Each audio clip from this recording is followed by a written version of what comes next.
Alright. Oh, ooh. Alright. How's it going? I'm the backwoods biker. I'm trying to avoid a lawsuit here, so I'm not gonna call myself backwoods biker anymore. It's just the backwoods biker. But the good thing about being a completely unknown YouTube channel is that no one cares. So what I'm gonna do today is I'm going to build a very simple lip, wooden lip, and the jump is not going to be small, but the lip construction itself won't be overly complex. So I'll try to walk you through that and try to give you a little tour of the trail that it's going to be on too. So we'll see how that goes. So these are all the materials I'm going to be using. There will be a couple more boards. It's not just going to be those two boards, otherwise this wouldn't be very stable. And I actually may not even need the reciprocating saw. Like, I brought it out here because I thought that's what I was going to be using. But the more I'm thinking about it, I might as well just leave those at the height that they currently are and just bury them in the ground to the proper height. That way they take a lot of guesswork out of the way. But here's basically what the jump is going to be. If you can see this, there's a bench in the way. This is not part of the jump at all. But you're going to be gapping to that log, which in that log will eventually be a landing. This will not be finished today by any means, but I just wanted to get this lip built.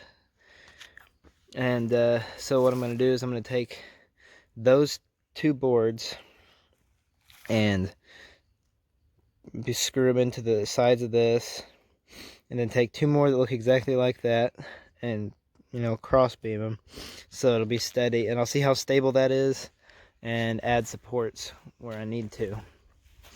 The trail that this is on is a work in progress.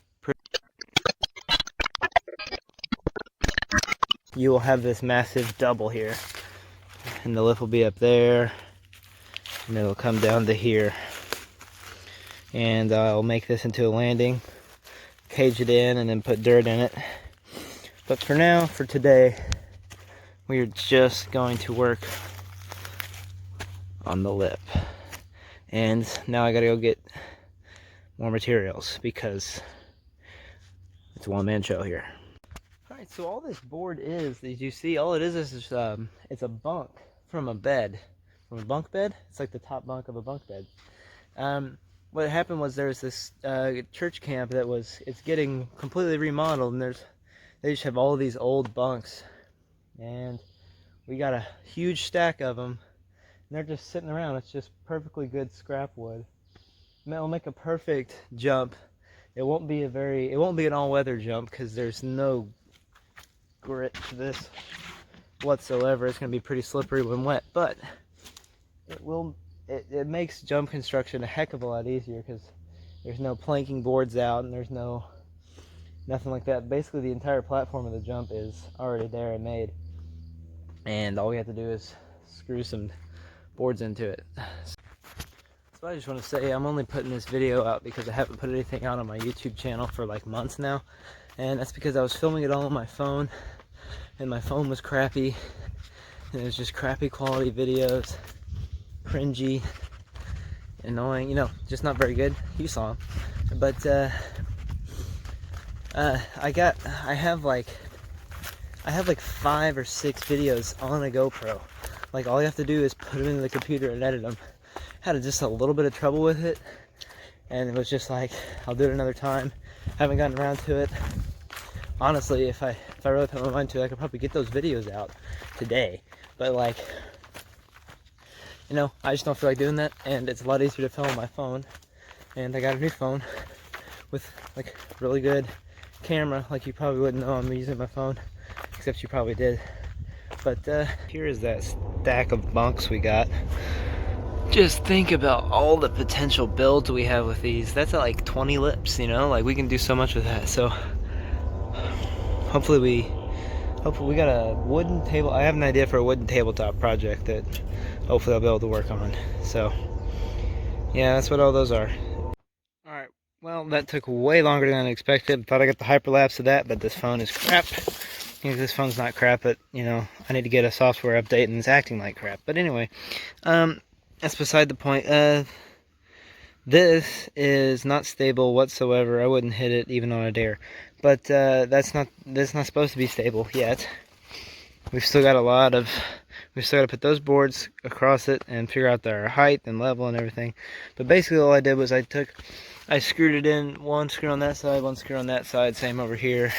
And just a little helpful tip for wood building projects, just get straight screws, get screws that aren't bent, because that made that take a whole lot longer than it should have. So I'm going to try to get this sorted out and see if it's going to work. So I'll check back in when I get that done. Alright, well that's basically where it's going to be.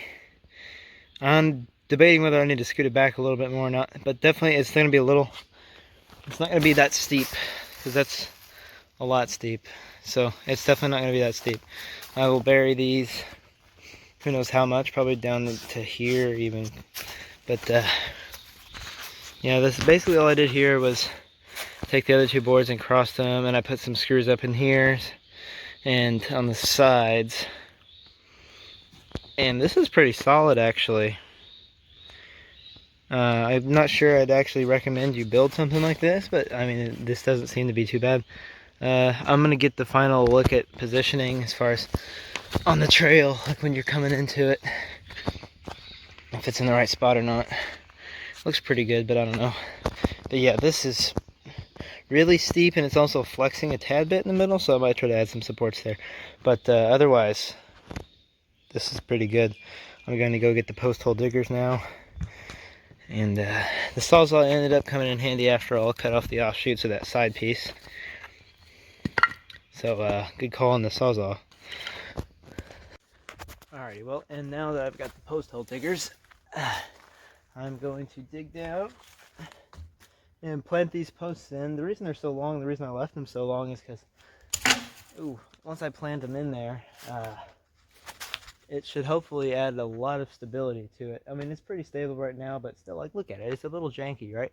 So once I get that in, I'll be able to, rest easy knowing the fact that this jump isn't going to cave in on me when I ride it. So I'm going to get to doing that. And I don't know, forgive me for not filming that, because, it's a one-man show out here, and I don't feel like there's, like, no trees to prop the phone up against. The time-lapse isn't working. I'll try to get it working. I don't know. We'll see. I talk too much. Yep, couldn't get the time-lapse to work, so I'm just going to do a little bit of magic here. 1, 2, 3. Ta-da! Magic. Alright, so you probably can't even tell that I did all that much on the video, but I did dig down quite a bit and get those posts sunk in with a little extra persuasion. But yeah, this feels pretty solid, but I am going to put another, this is actually pretty level. Anyway, I'm going to put another support right here to keep these from sliding back. Same on the other end. And probably something underneath it too to keep it from wobbling in the middle. And I'm probably going to move the landing back a bit too. But anyway, yeah, let me go get my bike so I can hit this. Oh, yeah. My bike's been in the shop for 2 weeks. So what happened is, in January, I'd had my bike for a couple weeks. The barn burned down. The barn in which my bike was. As well as a few other bikes, including my dad's legendary 1988 Cannondale Red Shred. However, my bike was salvaged within a week and made new again by my buddy's dad, who's a wizard at bikes. I didn't figure take it to the bike shop because I didn't figure they'd even want to mess with it. I'll try to get a picture of it either over the video or after this little clip. But yeah, so I mean, needless to say, he said that there was no really damage to it in the fire, but stripped the cranks out. So I got a new crank set that he put on. Better crank set, actually. It's a 3x still, but it's a better crank set. And yeah, I was just riding one day and hit it off of something that I didn't realize I did, and the thing was bent, tacoed in towards the frame. I think I got a picture of that too somewhere.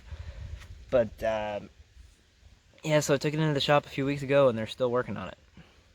You see, when this whole COVID thing hit, they've been swamped. People just went out and bought a ton of bikes. They're almost completely sold out of bikes, and they said they have more bikes to work on than they do to sell. So I've been waiting for a couple weeks to get my bike back now, and I'm not gonna be able to hit this thing anyway until I get a landing built. So stay tuned for a part 2.